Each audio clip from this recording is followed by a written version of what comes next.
HOA called me aggressive for helping an elder, but the neighborhood knew the truth. What would you do if your kindness was twisted into a vicious lie? In the heart of Willow Creek, a tight-knit neighborhood where front yards bloomed with shared pride, I found myself at the center of a storm I never saw coming. It all started with a simple act: helping Mrs. Thompson, an elderly widow, carry her groceries home. Her frail hands trembled under the weight of the bags, and her smile was worth every step I took alongside her. But HOA, the self-appointed queen of our cul-de-sac, saw it differently. To her, my gesture wasn't kindness, it was aggressive interference. She stood on her pristine lawn, arms crossed, her voice sharp as she shouted across the street. "Stop harassing that poor woman, Lena. You're scaring her."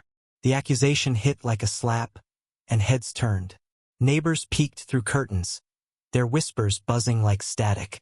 How could helping someone spark such venom? HOA's words weren't just a misunderstanding, they were a declaration of war. HOA had a reputation. She wasn't just nosy. She was a master of distortion, weaving narratives that painted her as the neighborhood's moral compass. Her manicured garden, her perfectly timed bake sales, her endless petitions for community standards, all masks for control. She'd long ruled Willow Creek with her charm and cutting remarks, but I'd never been her target until that day. The truth was, Mrs. Thompson had thanked me profusely, her eyes crinkling with gratitude as she invited me in for tea. But HOA didn't care about truth. She saw my act as a challenge to her authority, a crack in her carefully curated image. By evening, her story had spread like wildfire. Lena, the aggressive newcomer, was bullying vulnerable elders. My phone buzzed with messages from neighbors I thought were friends, their tone cautious, probing. "Is it true?" one asked. "Why would you scare Mrs. Thompson?" another pressed. I felt the ground shift beneath me. HOA's lie wasn't just about might, it was about reshaping the neighborhood's trust to fit her narrative. The next morning, I marched to Mrs. Thompson's house, determined to set things straight. She opened the door, her face clouding with confusion as I explained HOA's accusations. "Nonsense," she huffed, her voice surprisingly firm. "You helped me, dear. HOA's been pestering me for weeks to sign her silly petition about unsightly gardens. She's the bully." That was the first twist, Mrs. Thompson wasn't just a victim of HOA's slander. She was a witness to HOA's own campaign of intimidation. She revealed how HOA had been pressuring her to rip out her beloved wildflower garden, claiming it lowered property values. The irony stung. HOA, the accuser, was the one harassing the elderly. Armed with this truth, I rallied a few neighbors, quiet, unassuming folks like Javier, the retired librarian who'd always kept to himself. Javier, it turned out, had his own story. "HOA called me lazy for not joining her cleanup committee," he admitted, his voice low. "She said my bookshelves were an eyesore." The pieces clicked. HOA wasn't just targeting me. She was waging a silent war on anyone who didn't bow to her vision of perfection. The confrontation came at the community garden, the heart of Willow Creek's pride. We'd spent years tending it together, roses from Mrs. Thompson, lavender from Javier, my own marigolds glowing in the summer sun. HOA had always claimed credit for its beauty, but we all knew the truth. It thrived because of our shared love. That evening, as the neighborhood gathered for a meeting about the garden's expansion, HOA took the stage, her voice dripping with false concern. "We need to protect our community from disruptive people," she said, her eyes locking on mine. "People like Lena, who intimidate our elders." The crowd murmured, some nodding, others shifting uncomfortably. I felt my chest tighten, but Mrs. Thompson stood up, her cane tapping the ground. "That's a lie, HOA," she said, her voice cutting through the tension.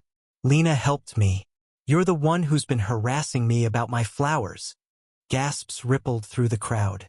Javier stepped forward, his usually shy demeanor gone. "And you called me lazy for not following your rules," he added. "This garden isn't yours to control."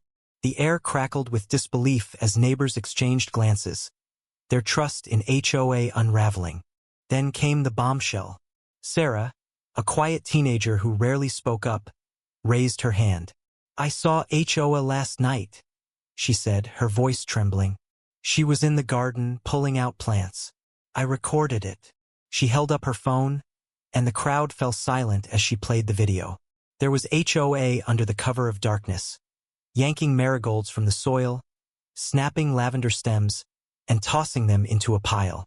The footage was grainy but unmistakable. HOA's face, twisted with fury, as she destroyed what we'd built. The crowd erupted in shouts. "Why would you do that?" someone yelled. HOA's face drained of color, her usual poise crumbling. "Two was protecting the garden," she stammered. "Those plants were weeds." But the lie was flimsy, and the neighborhood saw through it. Mrs. Thompson stepped closer, her voice steady. "You wanted my wildflowers gone because they didn't fit your idea of perfect. You tore them out to spite me." The truth landed like a hammer, and HOA's empire of control began to collapse.